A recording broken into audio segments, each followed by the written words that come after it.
What I have done is I have grouped together the skills that make combos.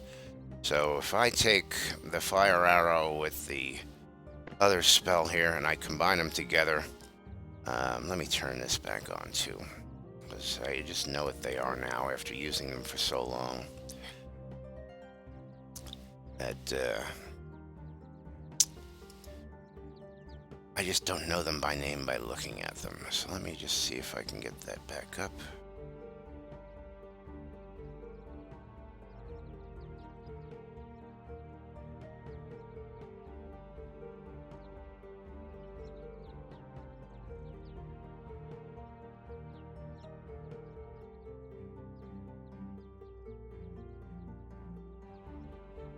I believe that is it.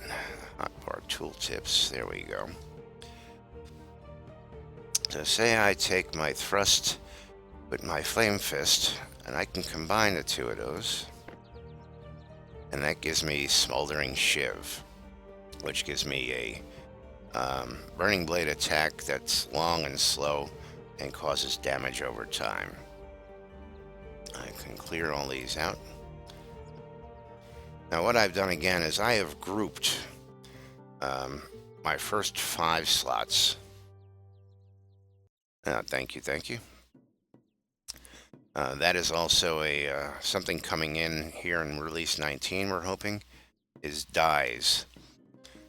We got some sample dies handed out by the developers in this past release, and I was just lucky enough to have been a recipient of a couple of different colors. What you're seeing here is have on red chest plate, white gloves and boots, and actually the leggings are dyed black, but the way the colors mesh when they're worn together gives it that nice reddish tint off the black. You know, it really does really great stuff. Now we don't know if they're going to be craftable yet. We don't know a whole bunch about it, but they are coming. But back to the combinations. Let me go ahead and I'm going to get out of here real quick and explain this to you just a little better. That's not the one I wanted.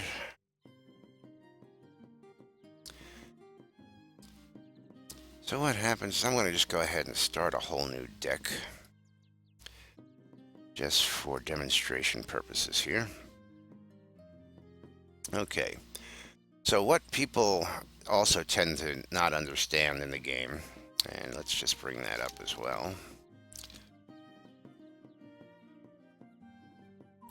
is that when you're in your skill tree here,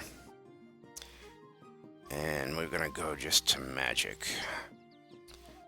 and let's just go with death magic since I have death magic. Up here you have death touch. You'll notice that there's the number 5 up there. Oh, and here's a little new addition. I hadn't seen this before. The 0 of 5, 0 of 3, 0 of 5, 0 of 5 here on the screen. But each additional number, if you have it researched to 1, that means you can take that glyph and put it into your deck 1 time. If you have it researched up to 5, you can put it into your deck up to 5 times. Having it researched up to 5 does not make that glyph any more powerful, just to get that concept blown away. Just going up to 5 does not make it more powerful, it just allows you to put it into your combat deck 5 times. And I just want people to be aware of that, so that if you only want to use it on occasion, and you don't want to blast it every single time, research it to 1 or 2, 3, but you don't have to spend your points and get everything up to 5 if you're not using it constantly.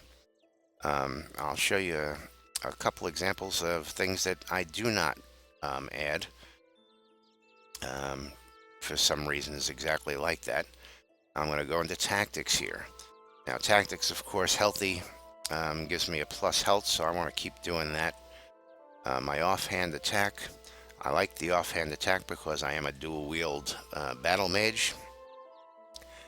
Of course, I want to have some strength so I don't get killed immediately.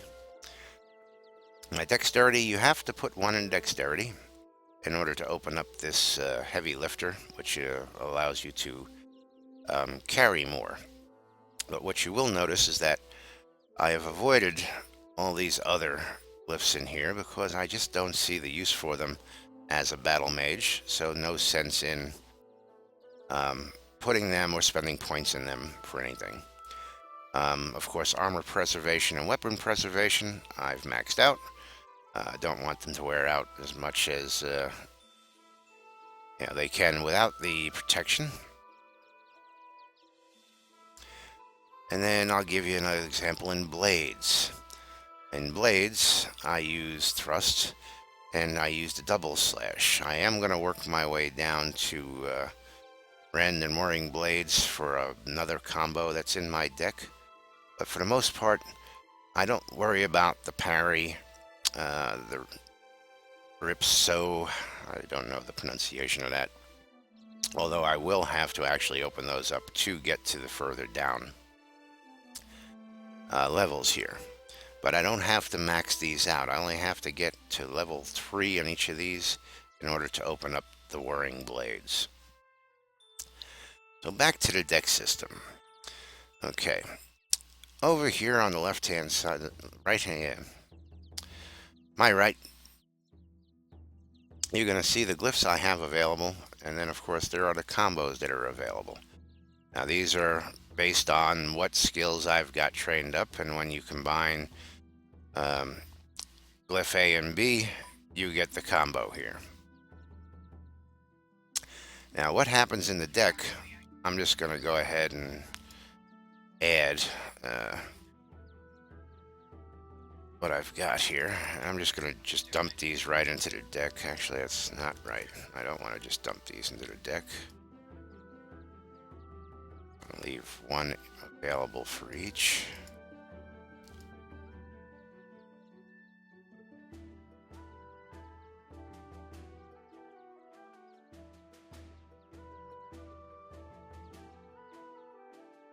And again, this is just for demonstration purposes. This is not a deck I plan on using. So now, in the beginning, what was available was, I'm going to just take Mind Wipe here. You could take a glyph and put it into a slot, and you could choose to lock it.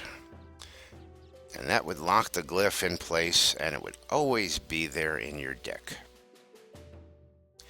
And the focus cost for casting a lock glyph is a bit higher than one that comes up randomly. So for those of you who don't like the random glyphs and agree with I should be able to cast my spells whenever I want to cast my spells, you can go with a lock deck and get that, but it will cost you more in the end. Just gonna see if I can get a better angle so I can catch people who are coming around. But with the new addition of what they allow you to do now is you can take a glyph and you can just say, I want my fire arrow in number 1 slot, and it will get dealt in number 1 slot first and foremost, so that you can expect it to be dealt when it gets dealt into the number 1 slot. And of course, if it gets dealt again, it can be dealt into any of the open random slots there.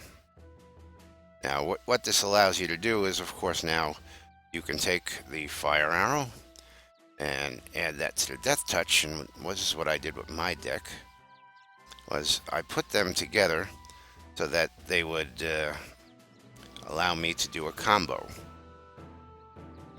So that these 2 glyphs will always come in these 2 spots and allow me to combo a lot easier without locking the glyph in place. Now, one of the things I do not still fully grasp is taking and stacking the second skill behind the first skill. And it's my understanding that you can put all of fire into one slot. So say I slot number 1, I wanted all my fire magic would then be dealt into slot number 1. And that's the basic gist of it.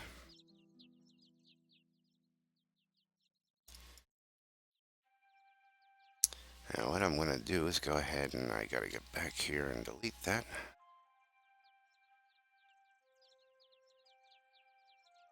Because I do not plan on using that. Ooh, that was scary.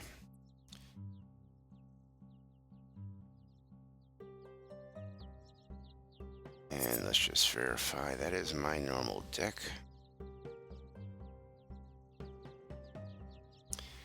And we're going to go ahead and take a little run out and demonstrate that for you. Now, did any of that make sense for you? Is that helpful at all? I hope it is.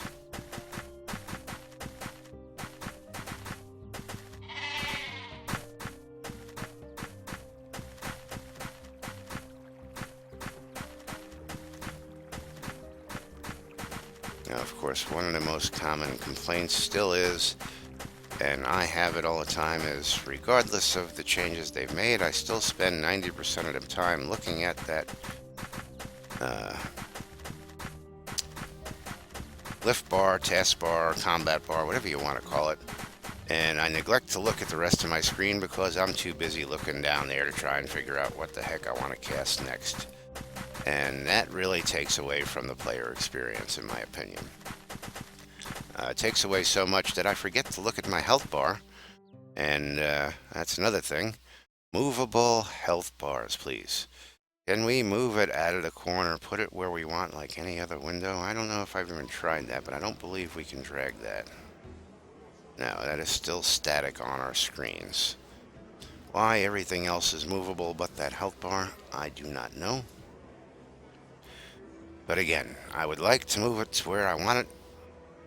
Put it someplace else, like right down here next to my bar, so that when I'm looking at all this stuff, I can see my health and not have to look all the way up here, because I don't have time to look up there when I'm in combat down here. I know, bitch, bitch, bitch, moan, moan, moan. Again, this is just my personal thoughts and complaints. And again, I know that there are plenty of others voicing their opinions out there. I just happen to have a different medium in order to get that out there to people.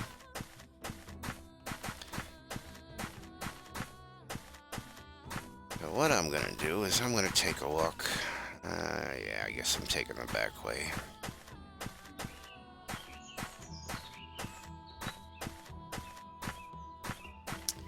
Hey, Kendrick.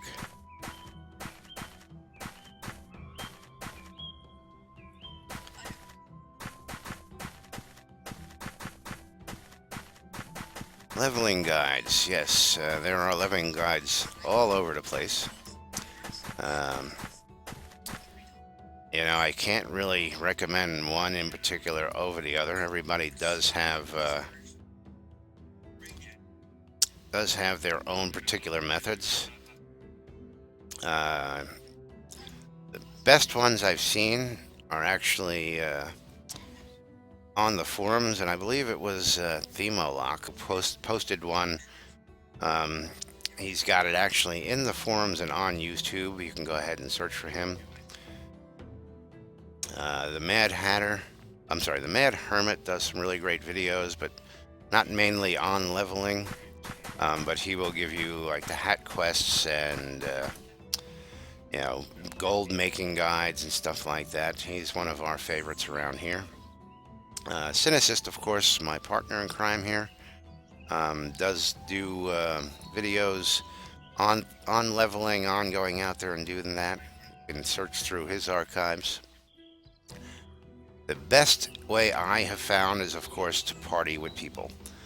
Go out in a group, hopefully with some people who are of higher level than you, and they can help you level up. And then, of course, do the right thing and pass that on to the newbies below you who come and ask you questions. Take them out when they're low levels and you're higher levels and help them gain some levels quicker. Those are the tips that I can give you there. One of the great things about the guild that I'm in, the Britannian Mining Company, is with the power of the guild and the amount of people we have, whenever there's a release after a wipe, first thing we do is get a whole bunch of parties together. We get everybody out there and we